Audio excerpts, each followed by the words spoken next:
Bonjour, je m'appelle Carlange Pégourier-Sinclair et bientôt je serai Carlange Sinclair tout court. Donc si j'ai pris la décision aujourd'hui de témoigner de mon histoire de femme ayant vécu des violences conjugales, c'est pour dire à toutes ces femmes que, pas qu'on peut s'en sortir parce que je suis encore dans les tumultes de la procédure et de chercher à ce qu'on protège mes enfants que j'ai avec cet homme, mais de dire que effectivement des fois on peut se sentir abattu, on peut avoir envie de mettre fin à nos jours parce que ce profil d'individu nous broie de l'intérieur, nous fait croire qu'on ne vaut rien, qu'on est des mythomanes qui croient en nos mensonges.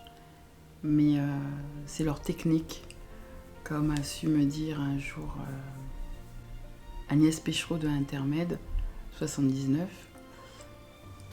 que ça s'appelle donc du gaslighting. Il y a 15 ans, j'ai rencontré cet homme, on commençait juste à se voir, on m'a découvert une grave maladie. Et de là, je lui ai dit de me laisser, parce que j'allais mourir, grave maladie. Il m'a dit non, je vais faire mieux que ça, je vais t'épouser. La veille de notre mariage, parce que j'avais dépensé de l'argent pour acheter de tenues, toutes simples, il m'a collé contre le mur, il m'a pris par le cou, en me disant, je t'avais dit de rien acheter, j'ai qu'une envie, c'est de t'éclater la tronche. Et pourtant, je me suis mariée. Tous les jours, je me pose la question, mais pourquoi ? Pourquoi n'as-tu pas pris la fuite ? C'était les prémices de cette violence. Mais j'ai voulu y croire. Pourtant, j'avais cette petite voix qui disait, mais il n'est pas très sain cet homme. Puis pendant le traitement, il a été charmant. Puis on a déménagé à la campagne. Et lorsque j'étais enceinte, à nouveau, de la violence physique. Alors oui, il y a eu d'autres formes de violence. Le contrôle, la jalousie. Mais je pensais qu'il m'aimait. Entre ces deux actions. C'est-à-dire quand je suis pas là, de m'appeler 10 fois sur mon téléphone, de décider d'avoir qu'une seule carte bleue dans notre compte commun pour éviter que je dépense parce que je dépensais trop, de dénigrer mes camarades, de dénigrer mes fréquentations. Enceinte de notre fils, en 2013, j'avais des nausées, il est sorti du travail, il a vu que j'avais pas fait le ménage comme il voulait. Parce que j'étais dans un état, j'avais vomi toute la nuit, toute la journée. Et là, il s'est mis à me mettre des claques. Tirer les cheveux. J'ai fui au salon. Et il continuait, il est venu sur mon ventre, il m'a frappé. Je me suis dirigée dans les toilettes, j'ai pris mon téléphone, j'ai appelé la gendarmerie. Les gendarmes sont venus, je suis noire. Il n'avait peut-être pas cogné assez en fait. Parce que quand je lui ai dit que j'ai appelé la gendarmerie, il m'a dit « mais ils te croiront pas, t'as pas de marque ». Chose dit, chose faite. Les gendarmes sont venus en me disant « madame, vous voulez porter plainte ?» J'ai dit « oui ». Allez voir un médecin pour qu'il constate, mais nous on voit pas de bleu. Ils l'ont laissé, il n'a pas fait de garde à vue, rien. Je suis allée voir mon médecin qui m'a dit « oh, petite dispute, 2 jours d'ITT ». J'ai porté plainte, même enceinte. Il a eu un rappel à la loi. Donc effectivement après, c'était un petit peu plus insidieux. Si dégage, il te pousse. Toujours à te coller contre le mur sur des menaces. Toujours à te rabaisser devant les enfants. Jusqu'au jour où un jour, mon fils de 12 ans lui a dit, fils que je n'ai pas eu avec lui, mais d'un premier mariage, je ne t'autorise pas à parler à maman de cette façon, parce que mon père l'a jamais fait. Mon fils, en prenant de l'âge, a voulu m'alerter, a essayé comme il a pu. À 16 ans, il s'est mis à devenir violent.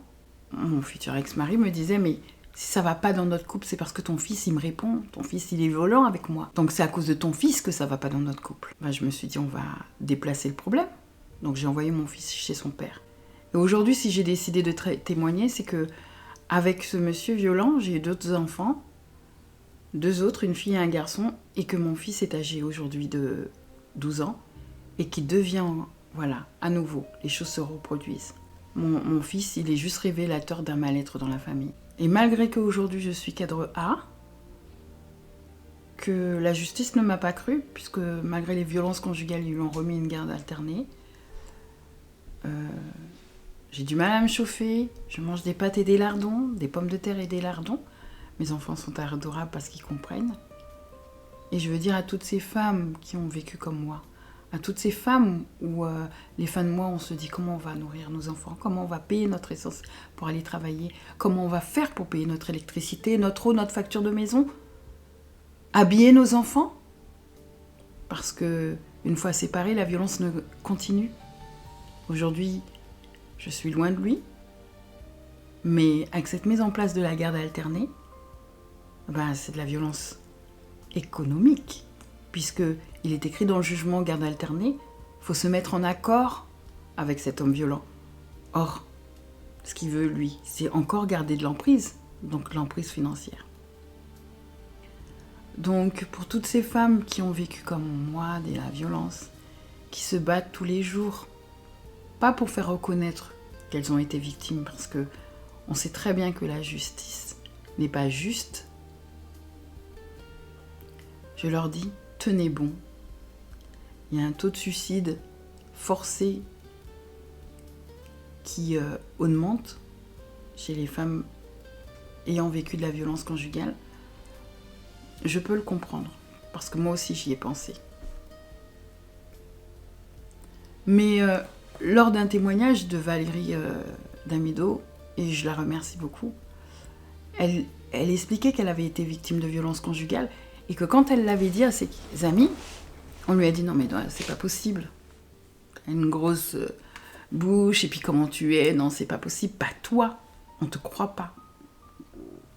Et elle avait dit quelque chose de très sensé, elle avait dit il est plus facile d'écraser un parterre de fleurs fleuries ou un parterre de bousses de vache. Que ce genre d'individus, ils veulent éteindre notre lumière, nous tirer vers le bas, et que c'est ça la plus difficile, et que... Mais il faut s'accrocher, en fait. Et voilà. Si j'ai décidé de témoigner, c'est pour protéger mes enfants. Car comme je l'ai dit, je ne crois plus en la justice.